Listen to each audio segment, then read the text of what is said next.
Hey everyone, welcome back to my channel Scale Up. In this quick tutorial, I will show you how you can allow others to download your TikTok video. It's super easy to do. Let's get started. Open up your TikTok app and then log into your account.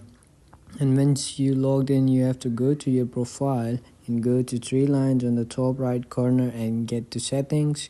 And there you will see privacy. Click on that.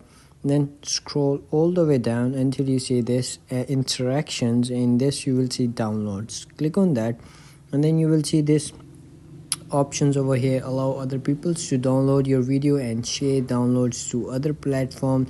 If this setting is off, a link to your video can still be shared. So if you want to other people's that they download that they want to download your video, you have to simply do is turn on this toggle to download other people's can video. So that's how you can do it. If you found this video helpful, don't forget to like my video, subscribe my channel Scale Up, and also drop me a comment for more tips and tricks videos. Thanks for watching. See you in the next video. Have a nice day. Bye bye.